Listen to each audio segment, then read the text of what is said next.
नमस्कार, आदाब, मैं रिदा खानम। आप देख रहे हैं सियासत टीवी पर हिंदी समाचार। एक नज़र डालते हैं आज की हेडलाइंस पर। बीएमसी चुनाव लाया ठाकरे बंधुओं को साथ, शिवसेना, यूबीटी और मनसे के गठबंधन का ऐलान। वहीं पर अखलाक लिंचिंग केस में सरकार को बड़ा झटका लगा है। कोर्ट ने खारिज की केस वापसी की याचिका। अब रोज होगी सुनवाई। अरावली के मुद्दे पर कांग्रेस ने सीएम भजनलाल और केंद्रीय मंत्री भूपेंद्र यादव को घेरा है। वहीं पर उन्होंने सरकार पर गंभीर आरोप भी लगाए हैं। इन सारे टॉपिक्स पर बात करने के लिए हमारे साथ मौजूद है हमारे साथी शाहिद उमैर। शाहिद, आपका खैर मकदम है। तो सबसे पहले बात करते हैं महाराष्ट्र की। तो महाराष्ट्र में बाला साहब ठाकरे की शिवसेना एक बार फिर से मजबूत होते हुए दिख रही है। और बाल ठाकरे की विरासत की बात करें तो विरासत को संभालने वाले उनके बेटे उद्धव ठाकरे और भतीजे राज ठाकरे करीब 20 साल के बाद एक बार फिर से साथ दिख रहे हैं। और वहीं पर बीएमसी चुनाव की बात करें तो 2026 से पहले जो बीएमसी चुनाव से पहले जो है आज जो गठबंधन हुआ है उसमें शिवसेना, यूबीटी और महाराष्ट्र नवनिर्माण सेना ने गठबंधन का ऐलान कर दिया है। और इसका इंतज़ार दोनों ही दलों के नेता और कार्यकर्ताओं को काफ़ी लंबे समय से रहा था। ऐसे में कार्यकर्ताओं में खुशी का माहौल भी बना हुआ है। उद्धव और राज ठाकरे के गठबंधन के साथ शिवसेना, यूबीटी के नेता ने एक इच्छा भी जताई है। उन्होंने कहा है कि कांग्रेस में उनके साथ आए और शरद पवार भी उनके साथ रहें। उन्होंने क्या कुछ कहा है, सबसे पहले उनका बयान सुनते हैं। नंबर नहीं दिख रहा है, दोनों ने नंबर नहीं दिख रहा है। शिक्षा की कितने क्या कर रहा है। नंबर शेयरिंग जो होता है वो व्यापार होता है राजनीति में। आपको इतना जो व्यापार है, यहाँ भाइयों में व्यापार नहीं है, ये फैमिली है। समझा?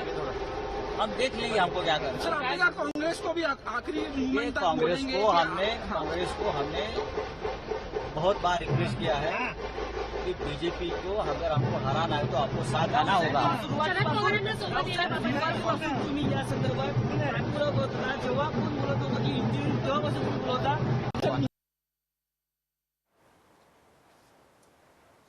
हमने कांग्रेस जो यूबीटी के सांसद हैं संजय राउत, उनका बयान सुना और उसमें उन्होंने यही कहा है।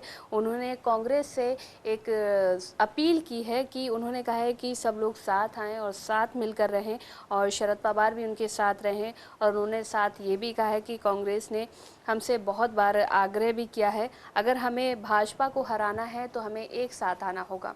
और कहीं ना कहीं ये बात उनकी जायज़ भी लगती है, क्योंकि हमने विधानसभा में जो हाल देखा है कि इनकी पार्टी का जो गठबंधन का जो हाल हुआ तो उसकी किसी को उम्मीद नहीं थी। लेकिन अगर ये सारी चीज़ें एक साथ मिलकर की जाती हैं फिर भी तो शायद हो सकता है कि बीएमसी चुनाव में कोई अच्छा रिजल्ट निकल कर सामने आए। देखिए, अगर हम महाराष्ट्र में पूरे अगर सियासत की बात करें तो अभी जिस तरीके से उद्धव ठाकरे और राज ठाकरे एक साथ एक गाड़ी पे सवार होते हुए नजर आए, उससे यही उम्मीद जताई जा रही है, फिर उनकी भी यही कोशिश है कि जो जीत की रथ है उस पर भी ये दोनों एक साथ बैठ सके। अगर हम उद्धव ठाकरे और राज ठाकरे की बात करें तो महाराष्ट्र विधानसभा चुनाव में देखा गया किस तरीके से दोनों के बीच खींचातानी का दौर जारी रहा।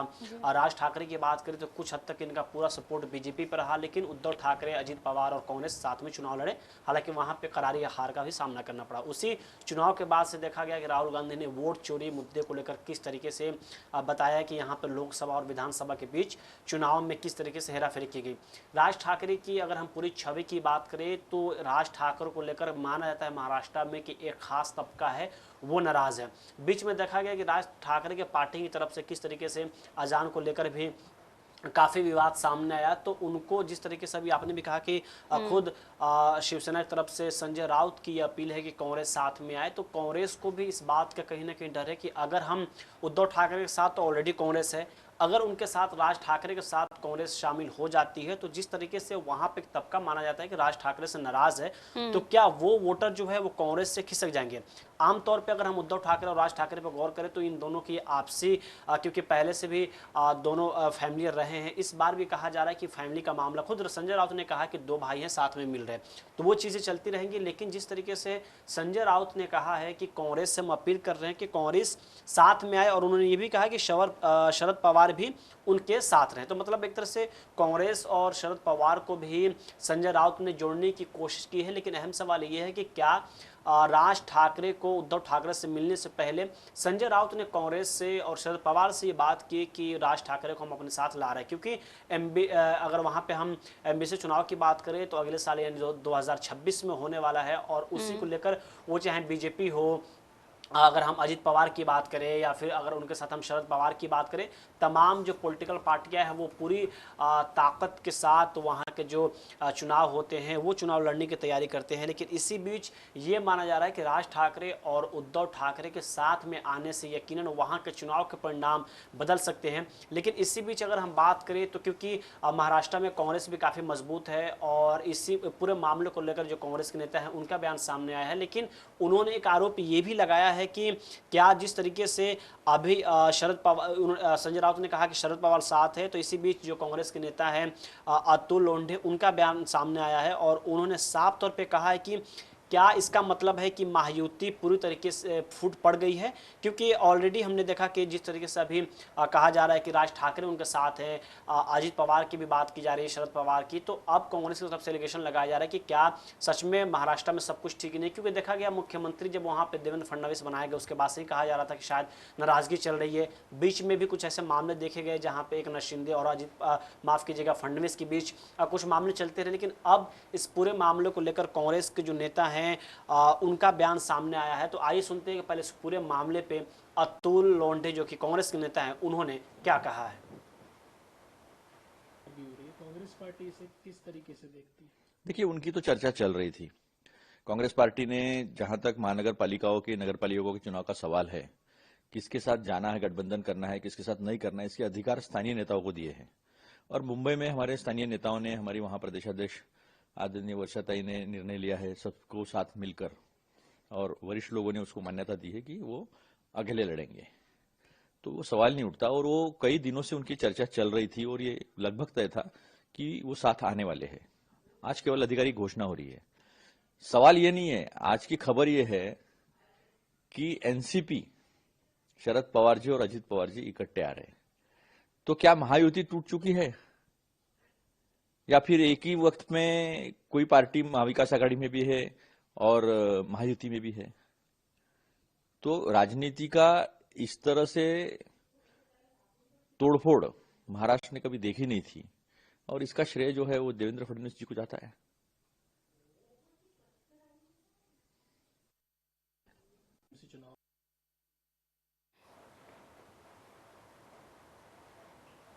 हमने कांग्रेस नेता का बयान सुना और उसमें उन्होंने यही कहा है कि जिस तरह से दो भाई साथ आ रहे हैं और साथ चुनाव लड़ने की बात कर रहे हैं, तो अगर वहीं पर दूसरी तरफ देखा जाए तो शरद पवार और अजीत पवार भी साथ आ रहे हैं।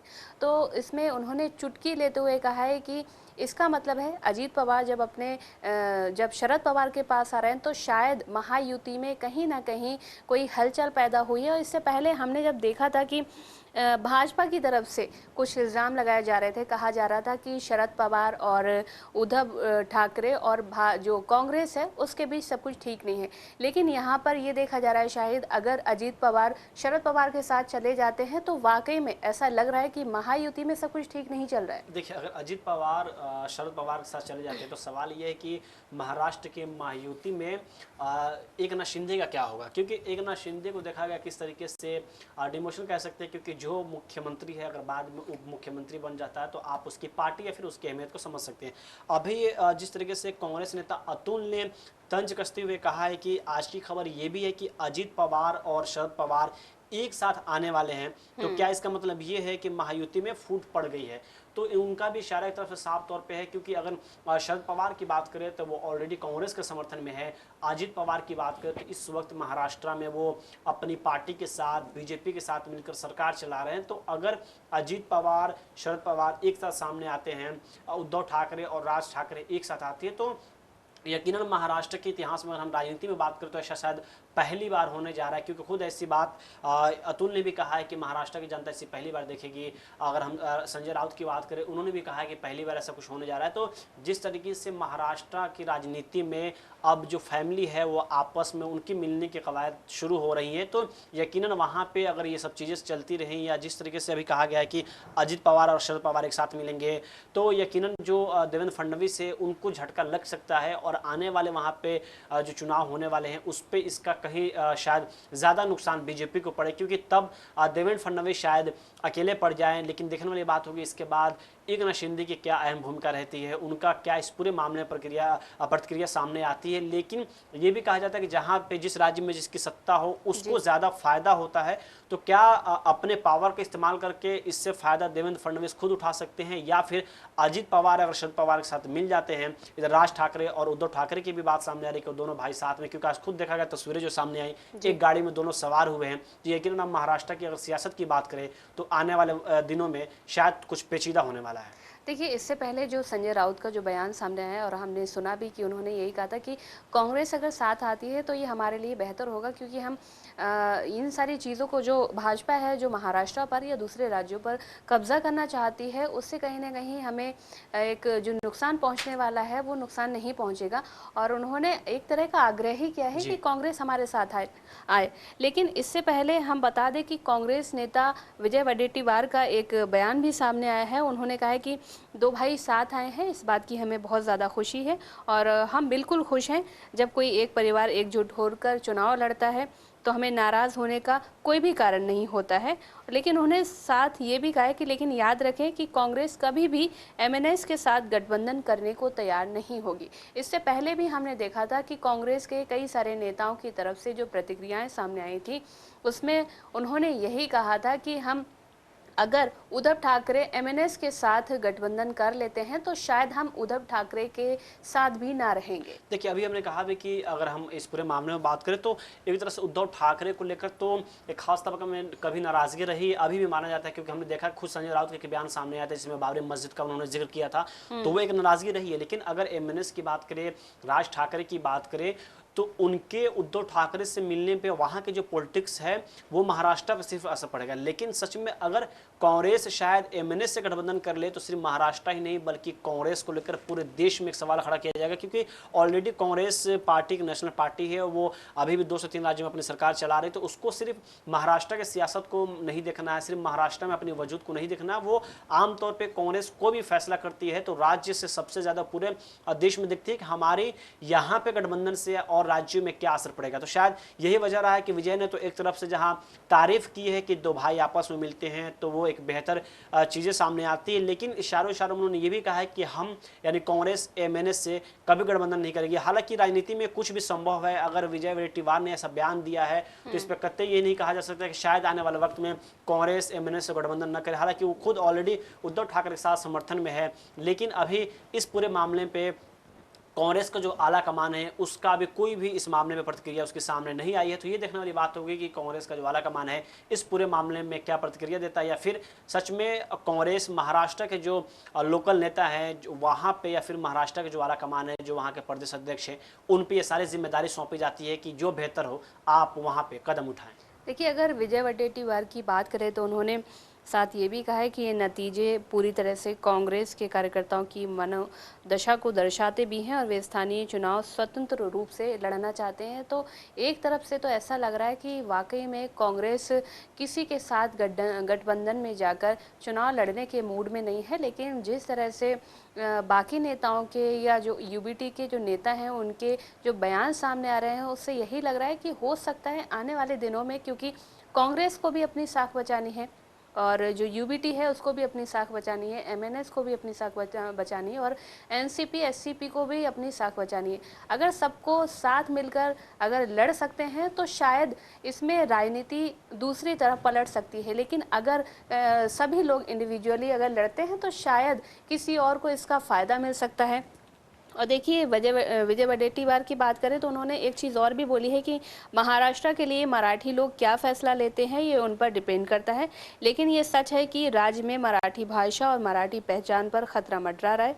भले ही मैं कांग्रेसी हूँ, लेकिन सच तो ये है कि मुंबई पर कब्जा करने के लिए उसे गुजरात के कंट्रोल में लाने की एक सोची समझी साजिश रची जा रही है। यहाँ पर उन्होंने सीधा सीधा जो वार किया है वो भाजपा पर किया है। देखिए, अभी आपने कहा कि अगर सारे लोग अलग अलग चुनाव लड़े तो वहाँ पे उसका नतीजा बेहतर बेशक अलग हो सकते हैं कि, लेकिन संजय राउत ने जो इशारा किया है कि कांग्रेस से हम अपील कर रहे कि वो साथ में आए, शायद क्योंकि देखा गया हरियाणा में जब चुनाव हुए वहाँ पे आम आदमी पार्टी से खुद गठबंधन कांग्रेस की नहीं हुई, उसको लेकर भी काफ़ी आलोचना हुई। तो शायद इन्हीं सब के मद्देनज़र संजय राउत की ऐसी कोशिश हो कि शायद अगर यहाँ पे हम सभी एक साथ चुनाव लड़ ले तो आने वाले वक्त में फ़ायदा हो सकता है। और यही वजह रहा कि शायद संजय राउत इस बात की तरफ इशारा कर रहे हैं। अभी हाल ही में देखा गया जो वहाँ पे जो स्थानीय चुनाव हुए वहाँ पे कांग्रेस को काफ़ी खासा नुकसान हुआ है, बीजेपी की बढ़त हुई। तो ऐसे तमाम पुराने अगर हम पिछले रिकॉर्ड की बात करें तो रहा है कि जहाँ पे बीजेपी को बढ़त मिली है, लेकिन अब राज ठाकरे और एक साथ उद्धव ठाकरे के आने के बाद से यकीनन थोड़ी पेचीदे मामले सामने आएंगे। और सबसे अहम रोल ये होगा कांग्रेस की कि अब देखने वाली बात होगी कि कांग्रेस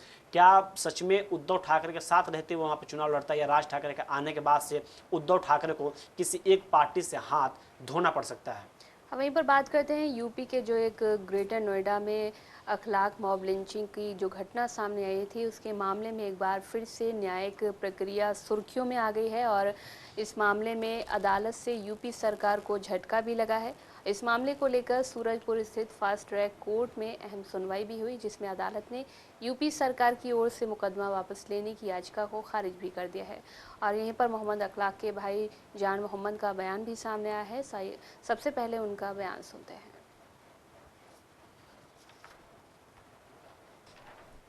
लंबे वक्त से न्याय की मांग थी और अब कोर्ट ने सुनवाई कर रही है 6 जनवरी से। इस फैसले को कैसे देखते हैं आप, कितने खुश हैं, आपको क्या लगता है? देखिए सर, हम खुश के न्याय की उम्मीद में तो पहले से ही कोर्ट पे हमारा ये टूट विश्वास है कि न्याय हमें मिलेगा, और जज साहब ने वो न्याय कायम रखा है, इसके लिए वो हम बहुत बहुत उनके शुक्रगुजार हैं। लेकिन जिस तरह ये एप्लीकेशन मूव हुई थी तो थोड़ा सा झटका तो हमें लगा था कि भाई इस इतनी लंबी लड़ाई जो हमने लड़ी है, जो भी हम मेहनत मजदूरी करने वाले लोग हैं, उसके बाद अगर इस तरह इस केस का समापन होगा तो ये हमने कभी सपने में भी नहीं सोचा था कि ये भी होगा, इस तरह भी गवर्नमेंट गई। क्योंकि ये तो गवर्नमेंट का नारा है, सबका साथ, सबका विकास, सबका विश्वास। तो सबके विश्वास वाली बात को मुझे कहीं झटका लगा। अच्छा, जो ग्राउंड्स दिए गए थे उस पर क्या कहेंगे कि सामाजिक सौहार्द की बात की गई और केस? सर, सामाजिक सौहार्द तो तब नहीं बिगड़ा जिस दिन ये इंसिडेंट हुआ था। एक भी कोई बता दे कि कोई भी हमारे परिवार ने कहीं कोई ये डिमांड की हो, इखलाक की बॉडी रोड पर रख कर जाम लगाया हो, या हमने गवर्नमेंट से कोई डिमांड की हो, कोई शोर शराबा किया हो, या किसी आदमी के लिए अपशब्द गलत या हॉट टॉकिंग बोला हो पूरे, एक भी हमारी मीडिया क्लिप में, पेपर में कहीं भी कोई दिखाए, चैलेंज करता हूँ। सांप्रदायिक सौहार्द तो तब नहीं बिगड़ा। अब 10 साल बाद हमारा क्या अब तो लोग हमारे घर आते जाते हैं, और मैं अगर कह दूं तो कोई गलत नहीं है कि 2 अपराधी भी मेरे घर उनमें से आए हैं मुझसे मिलने। मैंने वकील साहब को भी नहीं बताया, वरना उनकी जमानत भी रद्द हो सकती थी। क्योंकि आ रहे हैं तो ठीक है। सांप्रदायिक स्वाद बहुत अच्छा है। आज भी वो लोग हमसे कहीं बाजार में कहीं भी आते हैं, एक ही कस्बा है उनका और हमारा मुलाकात होती है, बात करते हैं अच्छी तरह से। और दूसरा, उन्होंने जो एक और उसमें एप्लीकेशन में था, जहां तक मेरी जानकारी है कि भी गवाहों ने बयानों में कुछ बदलाव किया। सर, कोई बदलाव नहीं किया। देखिए, हमारी मुस्लिम फैमिली है और हमारे परिवार में हमारी मम्मी या उनसे पहले भी ये रूल है कि घर की महिलाएं बाहर नहीं जाती हैं। हमारी भाभी घर से बाहर निकलती नहीं थी, वाइफ ऑफ इखलाक। तो वो बच्चे जो हमारे आसपास के रहने वाले हैं, छोटेपन से उन्होंने उन्हें देखा है, उनमें से जिन्हें उन्होंने पहचाना, फिर उन्हें अपने कमरे में उन्हें खुद को बंद कर लिया था, क्योंकि कहीं उनकी इज्जत पे कोई हमला ना करे, वो बच के अंदर बंद हो गई थी। तो उन्होंने उनमें से जिन्हें पहचाना वो 10 लोग थे जिन्होंने उसकी एफआईआर में नाम दिए। अब चूंकि गांव में इंटर कॉलेज, बेटी कॉलेज में पढ़ने भी जाती है, दानिश भी पढ़ता था, तो वो ज्यादा लोगों को बेटी पहचान सकती थी। उसने अपने बयान में 3 नाम और इंक्रीज किए हैं। बदलाव कुछ नहीं है। बदलाव उसे कहते हैं कि पिछले वाले खारिज करके अगर नए नाम जोड़े जाएं, उसे आप बदलाव कह सकते हैं। ये बदलाव नहीं है, ये नाम बढ़ाए हैं क्योंकि वो ज्यादा लोगों को पहचान सकती थी। यही दानिश ने भी किया है।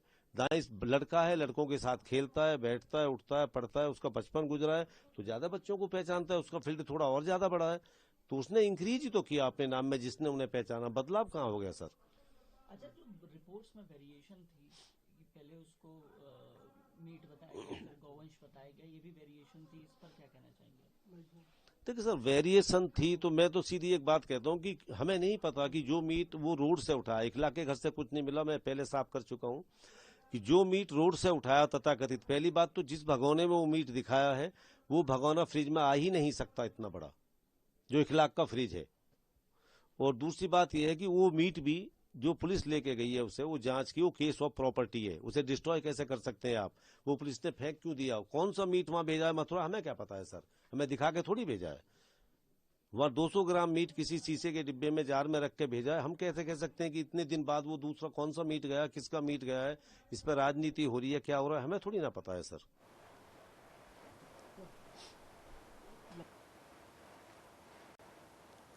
केस को रफा दफा करने की जो एप्लीकेशन राज्य सरकार की ओर से दी गई थी, उसको हमने देखा कि कोर्ट ने खारिज कर दिया है। और इसको लेकर जो मोहम्मद अखलाक हैं, उनके भाई का जो बयान सामने आया है, उन्होंने भी यही कहा है कि जब ये एप्लीकेशन दी गई तो हम हैरान रह गए, क्योंकि हमने इतनी लंबी लड़ाई लड़ी थी और हमने जो सपने में भी नहीं सोचा था कि इस केस को इस तरह ख़त्म कर दिया जाएगा। घटना वाले दिन सामाजिक सद्भाव ख़राब नहीं हुआ था।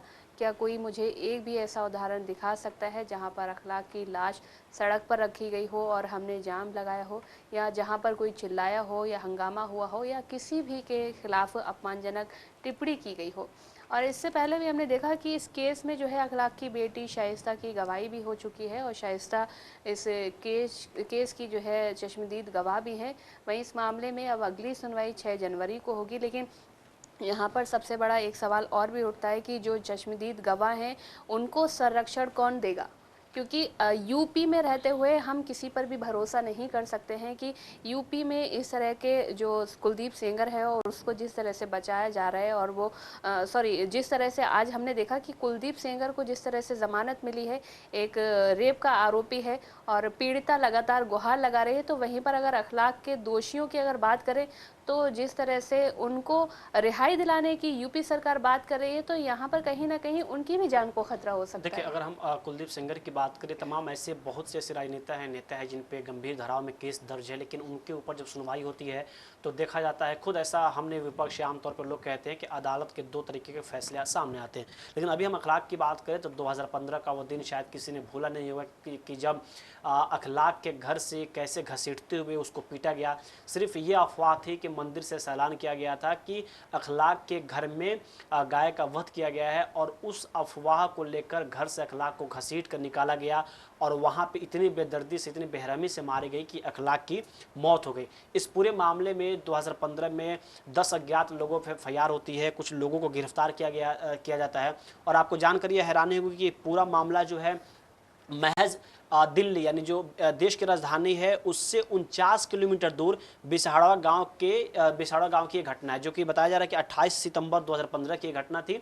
उस वक्त पूरे देश में एक आक्रोश था। हालांकि अगर हम अखलाक की बात करें तो इसके बाद से देश में कई सारी ऐसी मॉब लिंचिंग की घटनाएं सामने आई। अगर हम झारखंड में तबरेज़ की बात करें, पहलू खान की बात करें, तमाम ऐसे नाम हैं जिनके अगर नाम लेना हम शुरू करें तो शायद वक्त कम पड़ जाए। लेकिन यहाँ पर सबसे हद तब होती है जब उत्तर प्रदेश में सरकार ऐसे गुनहगारों के पक्ष में खड़ा हो जाती है और वो इन लोगों की जमानत याचिका दायर करती है। लेकिन अच्छी खबर कल ये रही कि अखलाक के जितने भी आरोपी हैं उनको फैसलों के लेकर जो कोर्ट ने उस पर रोक लगा दी, और साफ तौर पे कहा जा रहा है कि अब जो सरकार ये कोशिश कर रही थी उस पर कोर्ट ने रोक लगाई। लेकिन अगर हम अखलाक की बात करें तो देखा गया उस वक्त किस तरीके से पूरे देश में एक तरह से आक्रोश रहा। और आपको बता दें कि इस पूरे मामले के बाद से इनकी जो पत्नी है, अखलाक की पत्नी इकरामन, आज तक वो उस गांव में नहीं लौटी हैं जहां पे उनकी जो पति थे बेरहमी से उनकी हत्या कर दी गई। तो देश में अगर हम पूरे देश की बात करें तो तमाम जगहों पे ऐसे मॉब लिंचिंग की घटनाएं सामने आई है। लेकिन अखलाक का मामला खास तौर पे ये रहा कि जब आप खुद सोचें कि कोई एक अपराधी है जो वहाँ पे चार्जशीट दायर की जाती है, मामला 2015 का होता है, केस की जो सुनवाई 2021 से शुरू होती है, जो रिपोर्ट में सामने आया, बीच में लॉकडाउन रहे, कोरोना रहे, तमाम तरीके की चीज़ें सामने आई। लेकिन उसके बाद अगर कोर्ट में सुनवाई होती है, फिर अगर खुद अदालत में अगर कोई सरकार की तरफ से ये सरकार यूपी सरकार की याचिका जो है वो दायर खुद करती है कि आप इस मामले में सुनवाई करें, लेकिन कोर्ट ने इस पूरी याचिका को खारिज कर दिया। इसी बीच अगर बात करें भी, आपने भी बताया कि अगली जो सुनवाई है वो जनवरी में शुरू होने वाली है, लेकिन इस पूरे मामले में उनकी बेटी हैं, उनकी जो बात है वो सामने रखी, माफ कीजिए, गवाही रखी जा चुकी है। अब जो इनके बेटे हैं और उनकी पत्नी जो रिपोर्ट में सामने आई, उनकी गवाही रखी जानी है। लेकिन आप देखिए कि अगर सच में जिस तरह सभी आपने केस का जिक्र किया कुलदीप सेंगर की, किस तरीके से उनको 15 लाख के मुश्किले पर जमानत दे दी गई है, हालांकि कोर्ट में उनके जो पासपोर्ट है कि वो विदेशी यात्रा ना कर पाए वो रख ली गई है, लेकिन एक तरफ अखलाक की बात करें तो उनके जो अपराधी हैं उनकी याचिका इसलिए दायर की जाती है कि जो उनके अपराधी हैं उनको छुड़ाया जा सके, तो वो भी खुद राज्य सरकार करवाती है। लेकिन वही दूसरी तरफ जो सच में आरोपी जो अभी भी जेलों में बंद हैं, तो उनके बाहर आने के लिए किस तरीके से कई सारे दस्तावेज सामने लाए जाते हैं, कोर्ट में पेश किए जाते हैं। तो यकीनन अभी अगर हम अखलाक के केस की बात करें तो जिस तरीके से अभी कोर्ट से फैसले सामने आए हैं, उस फैसले से कुछ हद तक राहत है फैमिली वालों को, लेकिन आगे जब इनकी सुनवाई होने वाली है, जो कि इनके बेटे हैं, इनकी पत्नी के भी अब कोर्ट में जो है वो अपनी बात रखेंगे। लेकिन इस बीच दरमियान अब देखने वाली बात होगी कि क्या वो लोग किस तरीके से सेफ्टी में हैं, क्या नहीं है, क्योंकि आमतौर पे देखा गया पिछले कई ऐसे केस सामने आए कि जिसमें जो गवाही देने लोग जा रहे हैं उन पे किस तरीके से एक्सीडेंट उनके साथ होते हैं, कई सारी चीज़ें सामने आती है। लेकिन अभी अगर हम इस पूरे मामले की बात करें तो अब जो अगली सुनवाई है वो इनके जो पत्नी है इकराम और बेटे दानिश, उनकी गवाह होनी बाकी है। अब ये गवाही कहा जा रहा है कि अगले मंथ होने वाली है, लेकिन अब देखने वाली बात होगी कि आगे जो सरकार ने, खुद राज्य सरकार ने जो इस पर कदम उठाए थे, वो अब आगे उनका अगला रुख क्या होता है।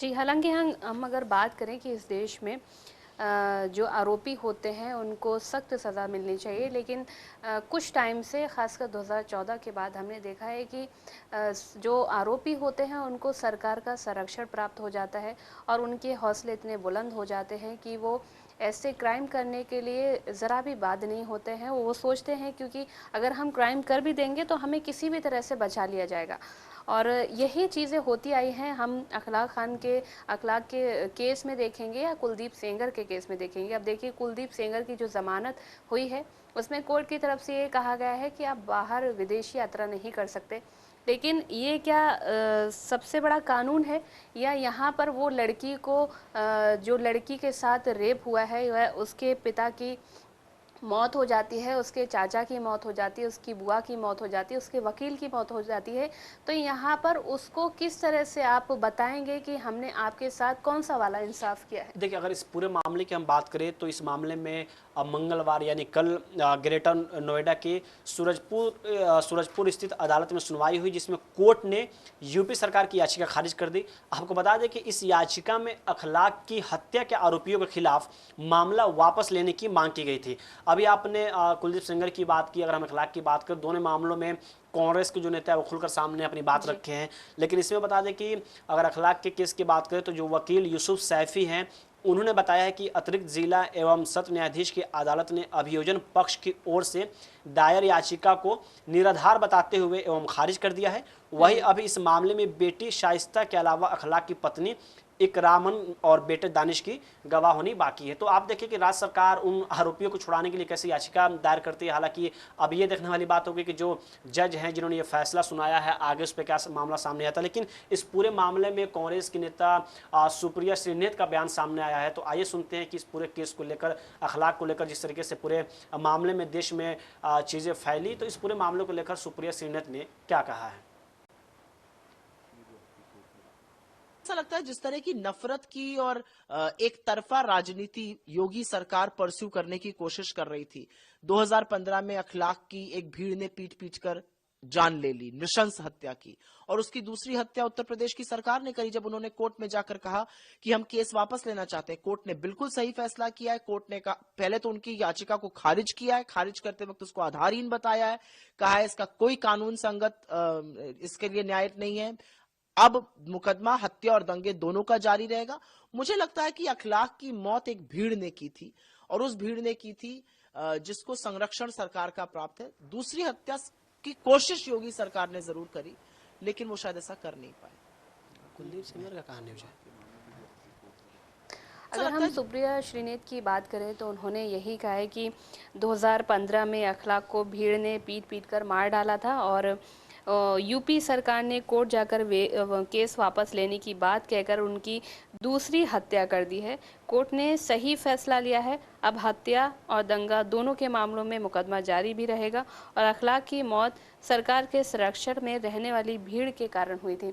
उन्होंने साफ तौर पर यहाँ पर राज्य सरकार को घेरा है और उन्होंने कहा है कि एक अखलाक की हत्या तब हुई थी जब उनको भीड़ ने पीट कर मार डाला था, लेकिन दूसरी हत्या उनकी दूसरी बार तब हुई है जब एक राज्य सरकार ने वहाँ पर जाकर केस वापस लेने की मांग की थी। तो कहीं ना कहीं इससे ये चीज़ें साफ होती हैं कि वाकई में सरकार जो है ऐसे आरोपियों को संरक्षण देने में कामयाब हो जाती है। यकीनन देखिए, अगर हम सुप्रिया श्रीनेत की बात करें तो जिस तरीके से उन्होंने भी बात रखी है कि अगर कोई भी अपराधी हो, कोई भी सरकार हो या विपक्ष हो, कि वो कौन होते हैं कि अपराधी को खुद वो संरक्षण देने चले जाएं। आप उनके जो अपराधी हैं उनकी तरफ से आप याचिका दायर करें कि, क्योंकि अगर आप याचिका दायर करते तो यकीनन आप उनको बेगुनाह साबित करने की कोशिश कर रहे हैं। लेकिन जिस तरीके से अभी कोर्ट का सूरजपुर कोर्ट ने सूरजपुर स्थित जो अदालत की सुनवाई हुई है उसने जो अहम फैसला दिया है, तो यकीनन कह ले कि जो अदालत पे अदलिया पर लोगों का भरोसा है वो कायम हुआ है। लेकिन इससे कहीं ज़्यादा राज्य सरकार पर सवाल खड़े होते हैं कि आखिर उसने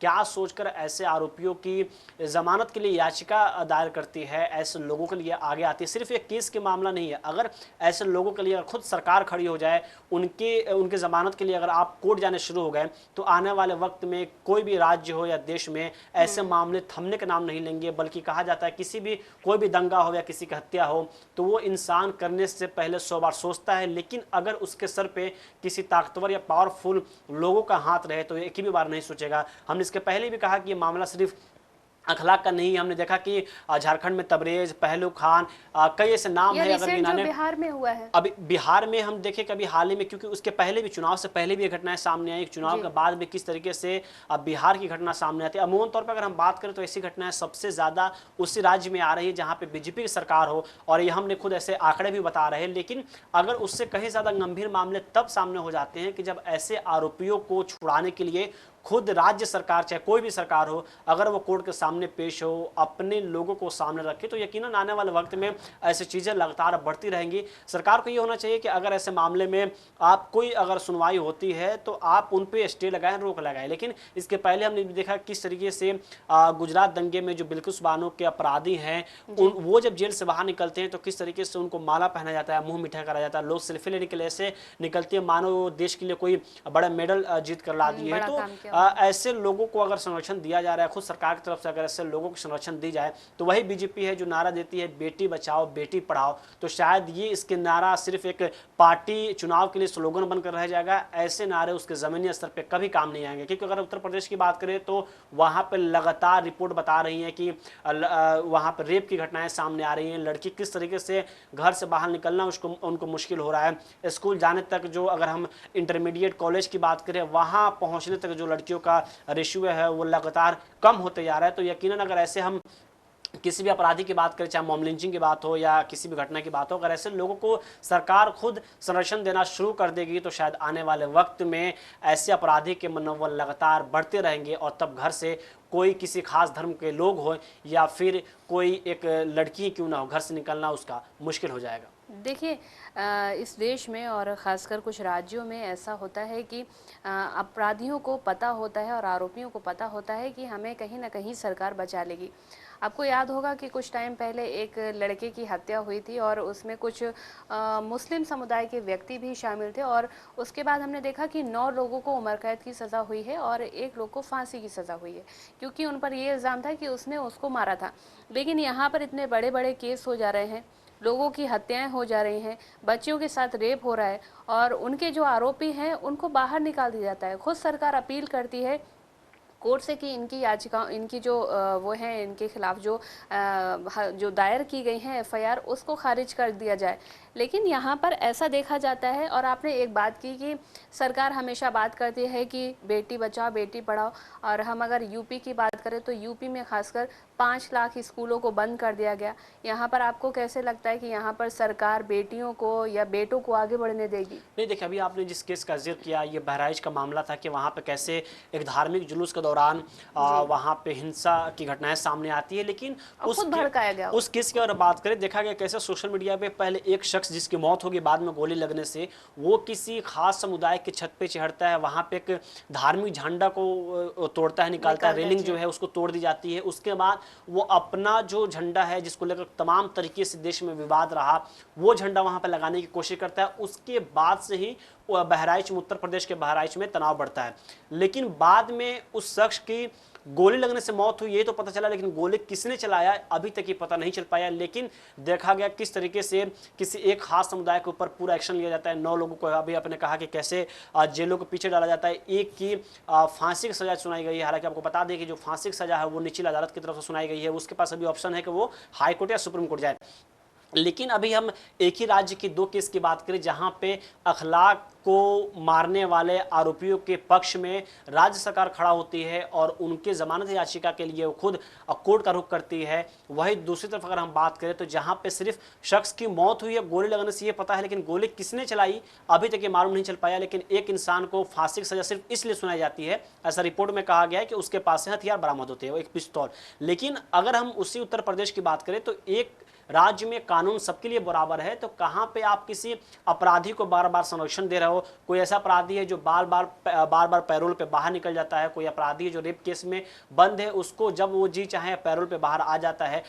एक अपराधी ऐसे हैं जो 6-6 महीने के लिए, कुछ ऐसे अपराधी हैं जो मॉब लिंचिंग के शिकार में खुद कोर्ट ने फैसला सुनाया है, वो जेलों में बंद है, तो आप उनके पक्ष में खड़े होते हैं, आप ऐसे इस केस को खत्म करने की बात करते हैं। लेकिन वही दूसरी तरफ अगर हम बहराइच के मामले की बात करें तो वहां पे सिर्फ इसलिए, क्योंकि लोगों ने आरोप ये भी लगाया कि फैसला सिर्फ इसलिए आया कि वो एक खास समुदाय के लोग हैं। तो आप समझे कि उस राज्य में कानून व्यवस्था कैसे काम कर रहे हैं। बीच में भी हमने देखा कि इस तरीके से लगातार बुलडोजर मामले को लेकर भी विवाद रहा, हालांकि उस पर सुप्रीम कोर्ट ने भी काफी सख्त कदम उठाने के निर्देश दिए थे, काफी सख्त टिप्पणी की थी। लेकिन उत्तर प्रदेश की बात करें तो कहा यह भी जा रहा है कि आने वाले वक्त में 2027 में विधानसभा चुनाव होने वाले हैं। अब पिछले अगर हम दिनों की बात करें तो विधानसभा में देखा गया काफ़ी गहमा गहमी रहा, लेकिन अब देखने वाली बात होगी कि अभी जिस तरह से फैसला सामने आया है आगे क्या रुख होता है। लेकिन कहा जा रहा है कि अभी से ही 2027 की तैयारी शुरू हो चुकी है। हमने देखा है कि अगर जहां पर आरोपियों को सरकार का संरक्षण प्राप्त हो जाता है, वहां पर आरोपियों का मनोबल लगातार बढ़ता जाता है। हमने सुबह भी जिक्र किया था कि ओडिशा की एक घटना थी, वहां पर एक बच्चा सेंटा की टोपियां बेच रहा था और उससे कुछ हिंदूवादी संगठन के जो युवा थे वो आए और उससे बोलने लगे कि ये हिंदू राष्ट्र है और यहाँ पर हिंदू त्योहारों के अलावा कोई भी त्यौहार आप नहीं मना सकते हैं। और कल भी हमने एक वीडियो का जिक्र किया था कि एक कश्मीरी युवक आता है शॉल बेचने के लिए, वहाँ भी उसको धमकाया जाता है, डराया जाता है, वंदे मातरम का नारा लगवाया जाता है, वंदे भारत माता की जय के लिए उसको बोला जाता है कि आप भारत माता की जय कीजिए। और आज भी हमने एक न्यूज़ पढ़ी कि अयोध्या के राम मंदिर के बाहर एक बच्चा टीका लगाता है, लेकिन वहाँ पर कुछ ऐसे उपद्रवी युवक आ जाते हैं, उसको डराते हैं, धमकाते हैं। तो देखिए लोगों की मनोस्थिति कहाँ से कहाँ तक पहुँच गई है।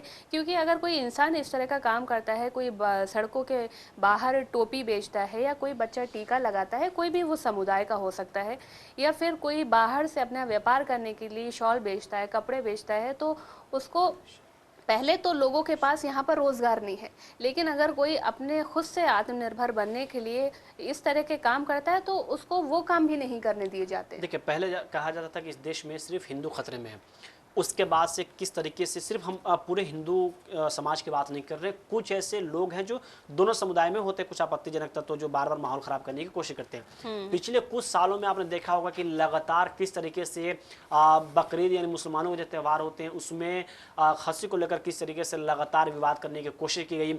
कई ऐसी तस्वीर सामने आई जहाँ पे कोई मुस्लिम किसी गैर मुस्लिम मतलब जहाँ पे हिंदू है अगर वहाँ पे फ्लैट खरीदने की कोशिश करता है तो उसका पुरजोर विरोध होता है।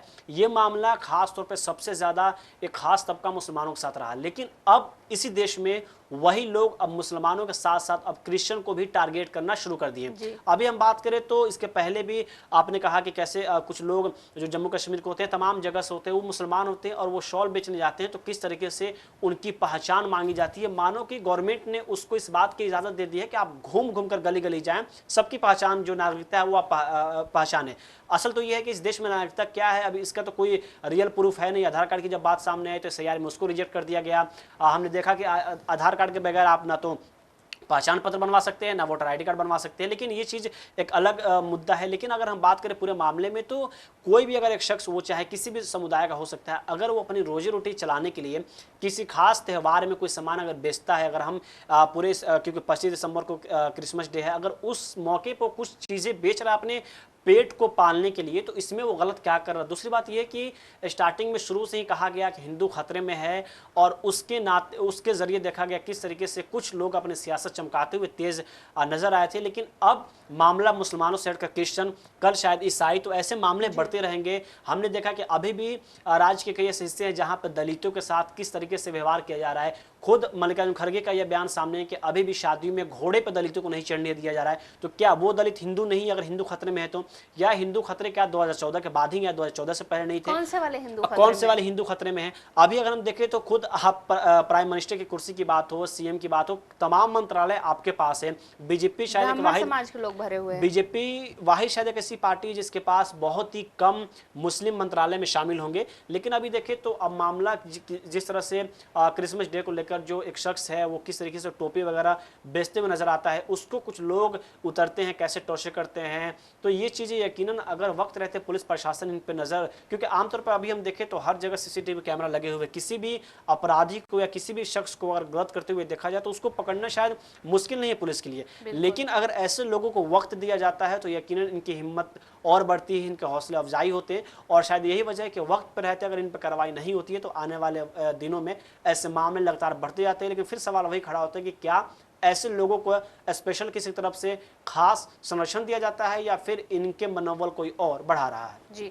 देखिए, जामिया मिलिया इस्लामिया यूनिवर्सिटी में एक परीक्षा के प्रश्न पत्र में एक क्वेश्चन पूछा गया और उस क्वेश्चन में ये लिखा हुआ था कि भारत में मुस्लिम अल्पसंख्यकों के खिलाफ अत्याचारों पर उदाहरण सहित एक वाक्यांश लिखें।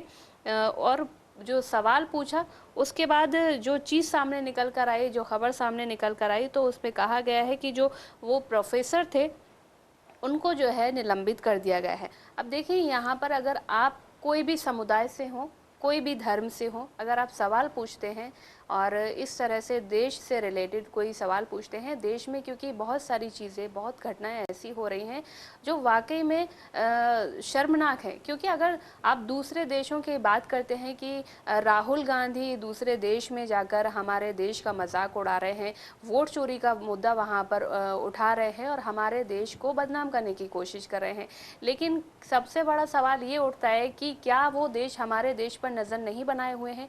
क्योंकि हर चीज़ें यहाँ पर हो रही हैं, बहुत ज़्यादा क्राइम हो रहे हैं, सबको मालूम है कि भारत में क्या हो रहा है। कल ही मैंने भी इस बात का जिक्र किया था कि एक पर्यटक घूमने आया था, वो अफ्रीकी था, वहाँ पर एक महिला पार्षद थी भाजपा की, वो उससे ये कह रही थी कि अगर आपने हिंदी नहीं सीखी तो आपको यहाँ से जाना पड़ेगा। वो उसको जो है धमकाते हुए नज़र आ रही थी। तो फिर क्या वो साउथ में आएंगी और जो तमिलनाडु में खुद, माफ़ कीजिएगा, आंध्र प्रदेश में उनके साथ बीजेपी गवर्नमेंट चला रही है चंद्रबाबू नायडू, तो वहाँ पे जो लोग हिंदी नहीं बोल पाते तो उनको इस देश से निकालने का वो काम करेंगी। पहले वो साउथ में है। अभी अगर हम जामिया मिलिया इस्लामिया की बात करें तो हमने खुद कुछ दिन पहले डिस्कशन किया था कि हिंदू खतरे में है, लेकिन जामिया के जिस प्रोफेसर ने इस पर्चे को बनाया है और जिसको सस्पेंड किया गया, आप जानकर हैरान होंगे कि वो टीचर कोई मुस्लिम नहीं, खुद हिंदू है। अगर हम उसके नाम बताएं तो प्रोफेसर वीरेंद्र बालाजी शहारे बताए जा रहे हैं, जिन्होंने और वो, अगर हम इस प्रोफेसर की बात करें तो ये सोशल वर्क डिपार्टमेंट में प्रोफेसर हैं। इन्होंने एक पेपर तैयार किया जिसमें उन्होंने मुसलमानों के जो भी हालात है उस पर सवाल, मतलब जवाब देने की कोशिश, बच्चों से जवाब पूछा। इसमें ये पूरा मामला जब सामने आया तो इस पे हंगामा शुरू हुआ। वक्त रहते इनको बर्खास्त कर दिया गया है, सस्पेंड कर दिया गया है। लेकिन ये देखें कि किस तरीके से अगर हम ये पेपर जो बताया जा रहा है बीए ऑनर्स यानी सोशल वर्क के पहले सेमेस्टर का पेपर बताया जा रहा है, और इस पेपर में 15 नंबर का सवाल था, जिसमें अमूमन तौर पे उन्होंने सवाल किया था कि भारत में मुस्लिम अल्पसंख्यकों के खिलाफ अत्याचारों पर उचित उदाहरणों के साथ चर्चा करें। पेपर की फोटो वायरल होती बवाल शुरू हो गया। इसमें पक्षपातपूर्ण और भड़काऊ बताने जाने लगा, जिसके बाद खुद एक कमेटी बनाई गई है जिस पे जांच किया जाएगा, और इस मामले पे सवाल तैयार करने वाले प्रोफेसर को वक्त रहते सस्पेंड कर दिया गया। तो आप देखिए कि किस तरीके से कहा जा रहा है कि हिंदू खतरे में है, लेकिन एक प्रोफेसर, वो भी जामिया मिलिया इस्लामिया की बात करी, इतनी बड़ी इस देश के वो इदारा है, वहाँ का कोई प्रोफेसर अगर ये सवाल खड़ा कर रहा है कि इस देश में मुसलमानों की जो स्थिति है, या आमतौर पर कह लें कि जो अल्पसंख्यक है उनके खिलाफ जो अत्याचार पर उचित उदाहरणों के साथ आप जवाब लिखें, तो उनके साथ कमेटी बैठाई जाती है। उनको तुरंत अभी कहा जा रहा है, जो रिपोर्ट सामने आ रही है कि जो प्रोफेसर हैं उनको तुरंत वक्त रहते हुए एक्शन ले लिया गया है और उनको बर्खास्त कर दिया गया। अगर हम इस पूरे देश में इदारे की बात करें तो ऐसे भी इदारे हैं जहाँ पे कोई शख्स अगर उस इदारे में नमाज पढ़ता है तो उसके सोशल मीडिया पे वीडियोज फोटो वायरल किए जाते हैं, उस स्टूडेंट को धमकियां दी जाती है, सस्पेंड करने के मामले सामने आते हैं। लेकिन कई ऐसे इदारे हैं जहां पे हनुमान चालीसा और पाठ पढ़ाया जाता है, पाठ पढ़ने को लेकर धमकियां दी जाती है, तो उन पे कोई एक्शन नहीं होता है। लेकिन अभी एक बार फिर जामिया मिलिया इस्लामिया विवादों के घेरे में, हालांकि बता दें कि वक्त रहते जो प्रोफेसर है उन पे एक्शन ले लिया गया है, लेकिन यकीनन इस आने वाले वक्त में इसको भी एक अहम मुद्दा बनाया जाएगा। जी, वही चीज़ मैंने यही बोला है कि आप कोई भी धर्म से हो, कोई भी समुदाय से हो, कहीं से भी हो, आप हिंदू हो, मुस्लिम हो, सिख हो, ईसाई हो, अगर आप देश के हित में और देश के मुद्दों पर अगर बात करते हैं, और देश में जो अभी प्रक्रिया चल रही है, देश में जो चीज़ें चल रही हैं और जो हालात हैं देश के, अगर आप देश के हालातों पर सवाल करेंगे तो आपको कहीं ना कहीं उसका भुगतान भुगतना पड़ेगा, और जो बालाजी ने भुगता है। और इससे पहले भी हमने देखा कि सोनम वांगचुक सबसे बड़ा उदाहरण वही है। सोनम वांगचुक, उन्होंने देश की प्रगति के लिए क्या क्या नहीं किया, बस उनका यही एक सबसे बुरा वो था, दृश्य था कि उन्होंने सरकार से एक सवाल पूछ लिया, उसके बाद वो आज कहाँ हैं, जेल की सलाखों के पीछे हैं। आज उनको वो चीज़ भुगतनी पड़ रही है। उनकी पत्नी हर जगह जाकर अपने पति के लिए इंसाफ मांग रही है, लेकिन कोई भी सुनने के लिए वहाँ पर तत्पर नहीं है और न ही उनकी सुन रहा है। देखिए, अभी हम ताज़ा मामला देख रहे हैं कि किस तरीके से अरावली का मामला सामने आया है। अगर सोनम वांगचुक की बात करें तो वो भी शेड्यूल 6 की मांग कर रहे थे। शेड्यूल 6 मांगना कोई अपराध नहीं है, लेकिन अब कहा जा रहा है कि जिस तरीके से, क्योंकि उनकी मांग वही थी कि कहीं पे भी कोई जंगल काटा जाए तो उस पर हमें हमारी पहले परमिशन ली जाए, लेकिन अब देखा जा रहा है कि कैसे अरावली को लेकर मामला सामने आया है। और सोनम वांगचुक की बात करें तो जो इस देश की बात करता है, इस नागरिक की बात करता है, उसको जेलों में डाल दिया जाता है। एक अपराधी है जो जेल में है, उसको संरक्षण देते हुए उसको बाहर निकाला जाता है। अगर हम पूरे मामले में, अभी हमने इसके पहले भी डिस्कशन किया कि किस तरीके से कुलदीप सेंगर वो इंसान है जिसकी गवाही में न जाने कितने लोगों की, 2 लोग मौत गए। खुद जो बेटी है जिसने आरोप लगाया था उसके पिता की मौत हो जाती है, जो वकील सुनवाई कर रहे थे उन वकील की मौत हो जाती है, अभी भी उसके चाचा जेलों में बंद हैं। तो जो अपराधी है उसको जेलों के बाहर निकाला जा रहा है, और जो अगर हम बात करें याचिकाकर्ता या जो पीड़ित है उसके फैमिली के लोग अभी भी जेलों में है, उसके चाचा खुद जेल में। कल देखा गया कैसे जब ये केस सुनवाई जब सामने आई उसके बाद से जो उसके फैमिली के लोग थे, जो पीड़िता खुद थी, उसकी माँ और एक एक्टिविस्ट, वो दिल्ली के लाल किले के सामने वो कल किस तरीके से प्रोटेस्ट कर रही थी। उसके बाद दिल्ली पुलिस उन लोगों को उठा ले जाती है। पूरे मामले में अगर हम बात करें तो कांग्रेस के नेता डॉक्टर रागिनी नायक हैं, उनका एक सोशल मीडिया प्लेटफॉर्म एक्स पे ट्वीट सामने आया है। उन्होंने लिखा है कि ये उन्नाव गैंगरेप पीड़िता है, इनके पिता की पुलिस कस्टडी में मौत हुई है। कार एक्सीडेंट में बुआ और वकील की मौत हो जाती है। उसी एक्सीडेंट में बमुश्किल इसकी जान बची। वेंटिलेटर पर 6 महीने इलाज चला और कुलदीप सेंगर को 15 लाख के बॉन्ड पर दिल्ली हाई कोर्ट से जमानत मिल गई। न्याय की इसे बड़ी दुर्गति क्या हो गई। तो अमूमन तौर पे हम बात करें, अभी हमने अभी बताया कि कैसे इनकी जो फैमिली है, अपनी ही फैमिली के लोगों को कैसे जान गंवानी पड़ी। सिर्फ ये इनकी गलती थी कि वो देश में अदालत से न्याय मांग रहे थे। इस देश में किसी पावरफुल नेता, पावरफुल पार्टी के खिलाफ वो खड़े हुए थे।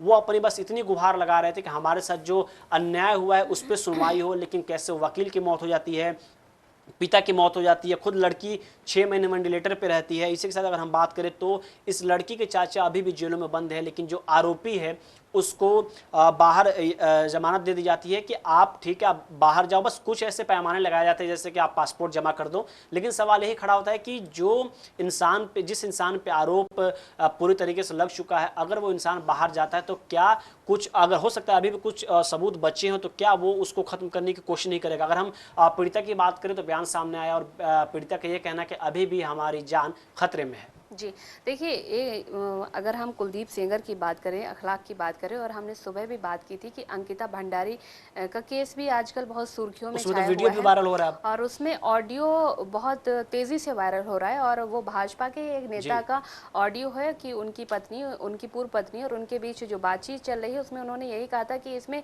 एक जो बड़े नेता हैं, जो राज्यसभा सदस्य भी हैं, वो वहाँ पर उस रात रुके हुए थे, और जो भाजपा की एक नेत्री हैं, उनके पास पूरे सबूत हैं, उनके पास ऑडियो, वीडियो और फोटोज भी हैं।